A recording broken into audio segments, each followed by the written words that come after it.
What's going on, Mountain Community? It's your boy Ryan Webb back here with another video. Now, last week I finished up my little three-part series about the essential records to own from so-and-so time period, and I wanted to start another one, and this one's going to be actually a lot longer. It's 3 parts, it's going to be 10 parts, and it's going to be a 10-part series of my favorite albums of all time. I'm going to be dedicating an episode to each album. Now, originally what I was going to do was I was going to make one video where I showed all 10 albums, but I didn't like the video after I made it because I feel like I wasn't doing the albums justice in my opinion, because I was just giving a few minutes to talk about them, then moving on, and I decided to make one 20-minute video about an album, then a 20-minute video about 10 albums, because all 10 of these albums I love dearly and they mean a lot to me. They're my desert island picks, and I pretty much just wanted to give each of them an episode so I can give them their justice, give them their dues. Now, this is going to be 10 parts. I'm hoping to get one at least every Friday of the summer, but at the same time I go to college in late August, so I don't know if I'll have all the episodes finished by then. I at least hope to have the first 5 done, at least first 5, but I don't know when I'm going to be finishing the top 10. It might just be random after a while, but I guess we'll see. But today we're going to be doing my favorite album of all time, album number 1, and that album is Sign of the Times by Prince from 1987.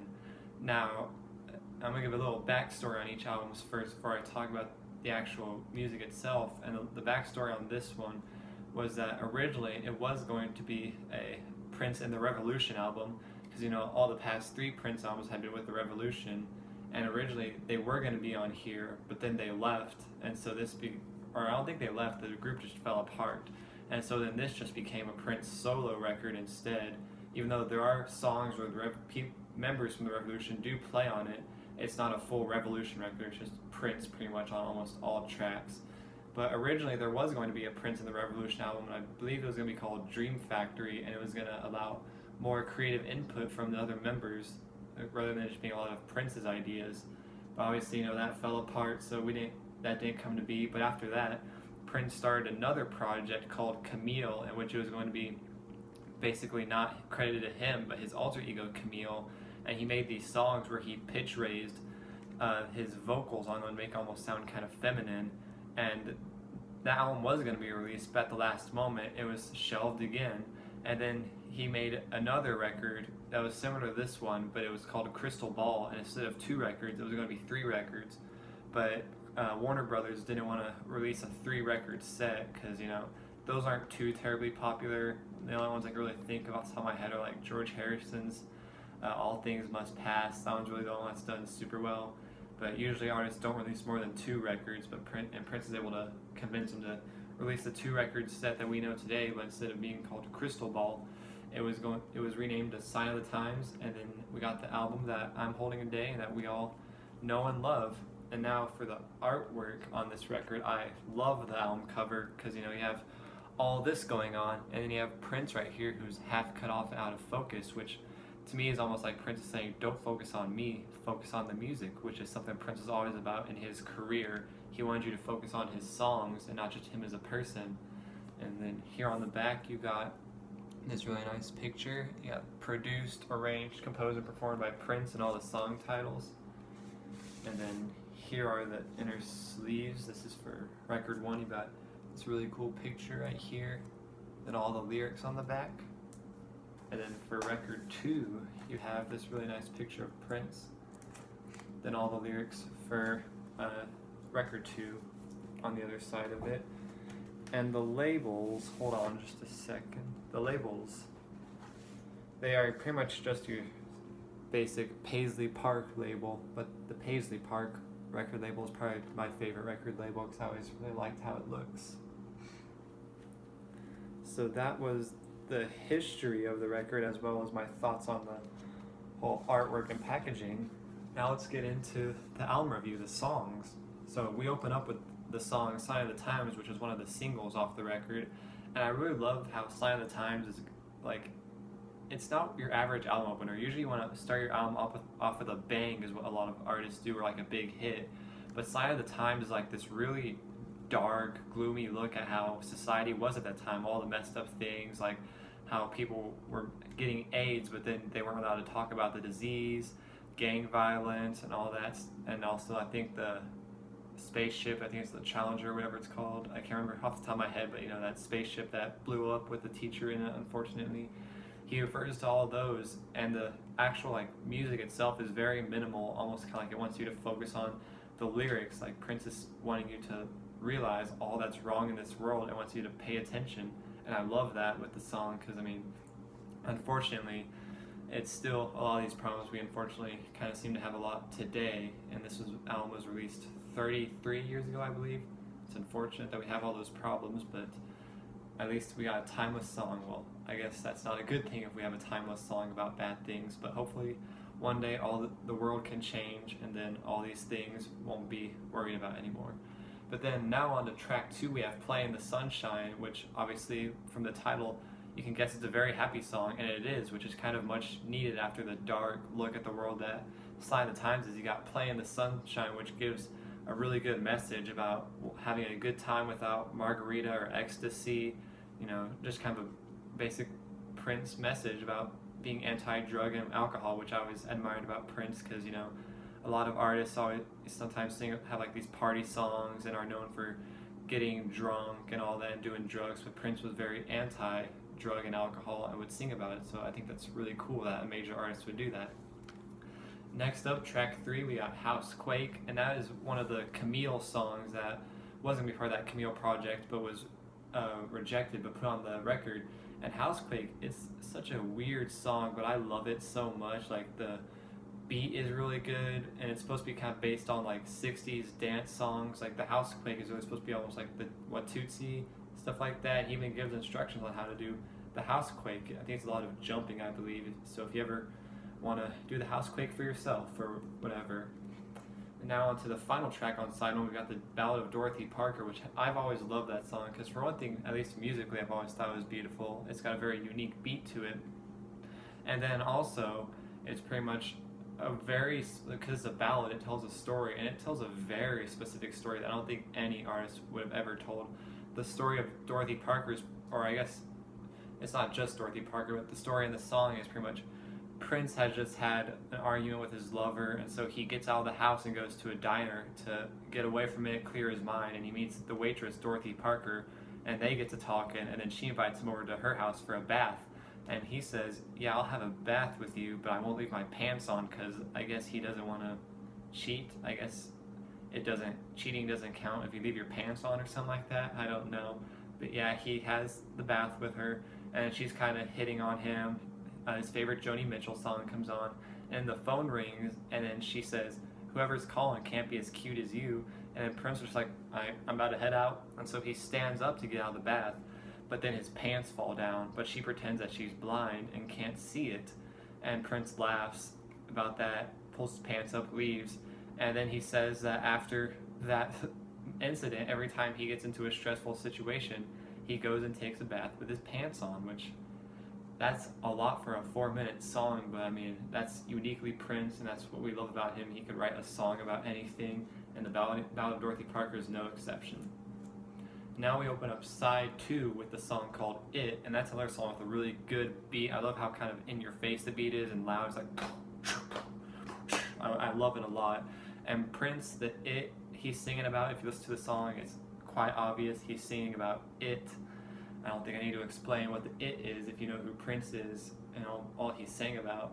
And I really like the song. It's pretty good, and I especially love the guitar solo towards the middle of it. It's a very simple guitar solo, but I always love a good simple guitar solo. Sometimes simple ones can speak louder than shred solos.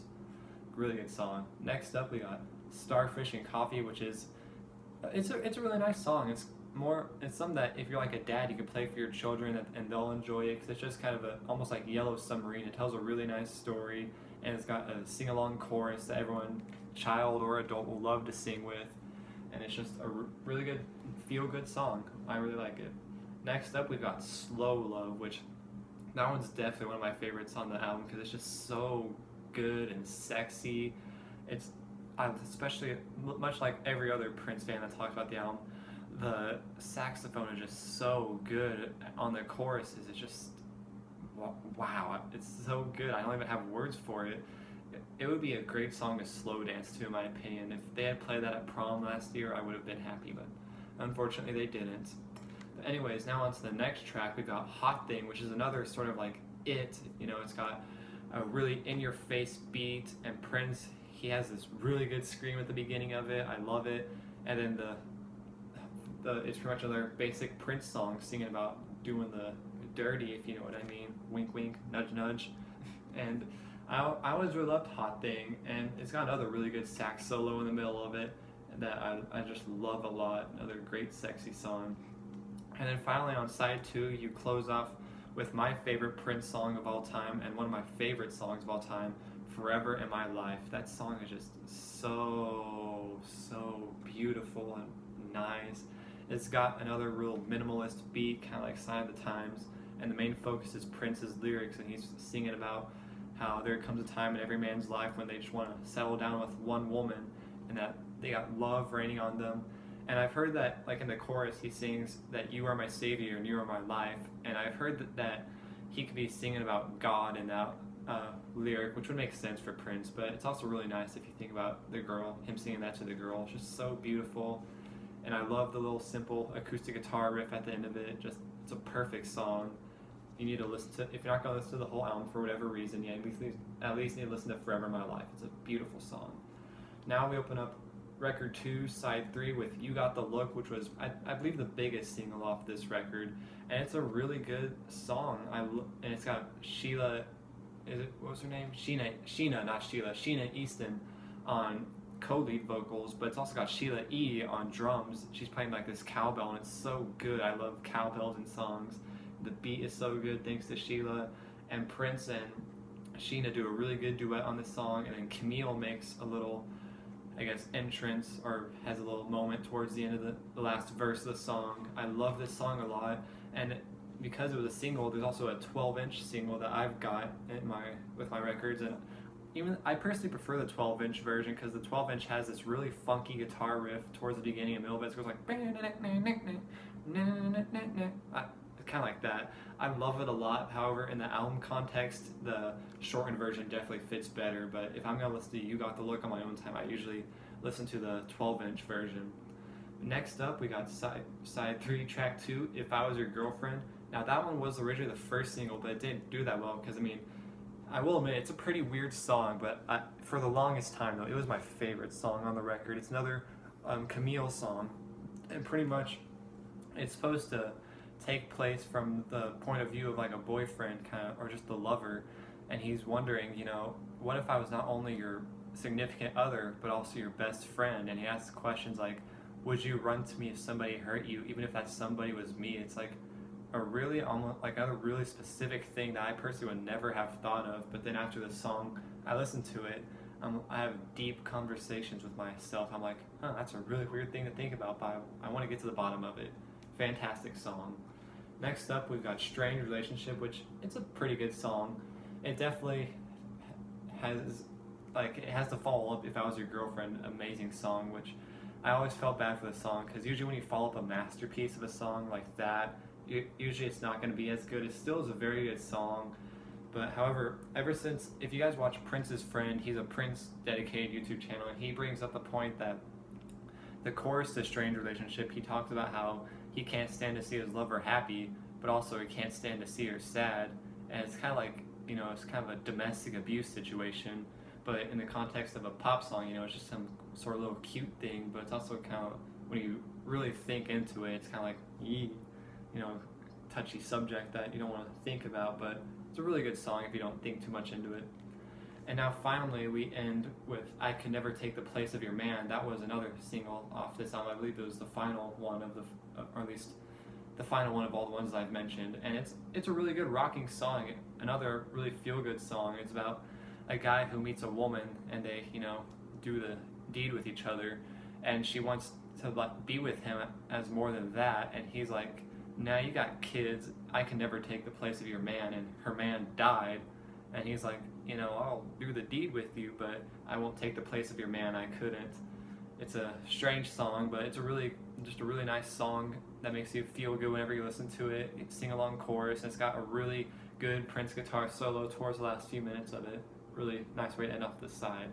And I find we're on to side 4, and we open up with the cross, which is originally titled the Christ, but he was renamed to the cross. But even though I'm not a big fan of religious music, Prince is the one exception that really makes me interested in it, because like the cross, it's so good of a song. Like, it just opens up with a very simple Prince and a guitar strumming a couple of chords, but then as the song goes on, you kind of get these little drum fills. You got boom, and it's still very minimal.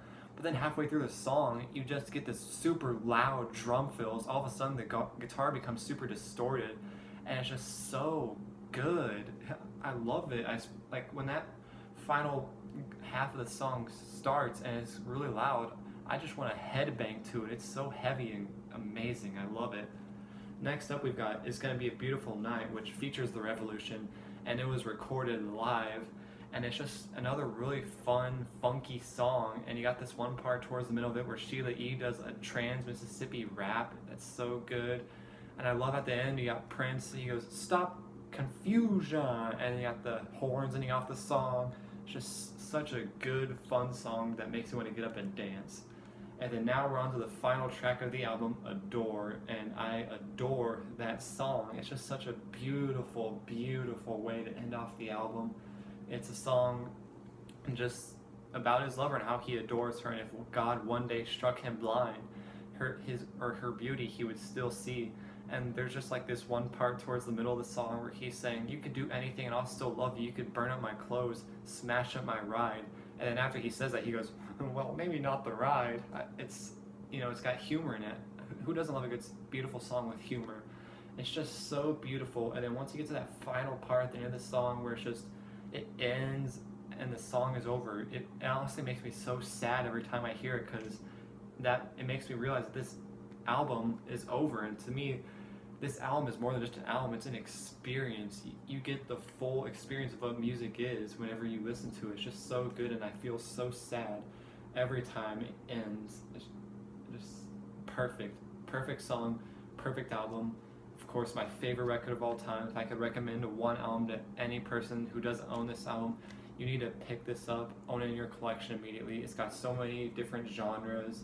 It's not just one type of genre. You got rockers, you got pop songs, you got some more weird parts to it, and it's just so good. I love this album a lot. Perfect. My favorite record of all time.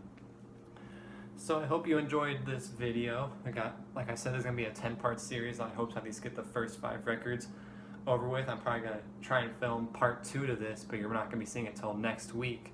But I'll just go ahead and film it maybe anyways to talk about the album. But I hope you enjoyed. Let me know your thoughts on Sign of the Times by Prince, and I will see you guys in the next video.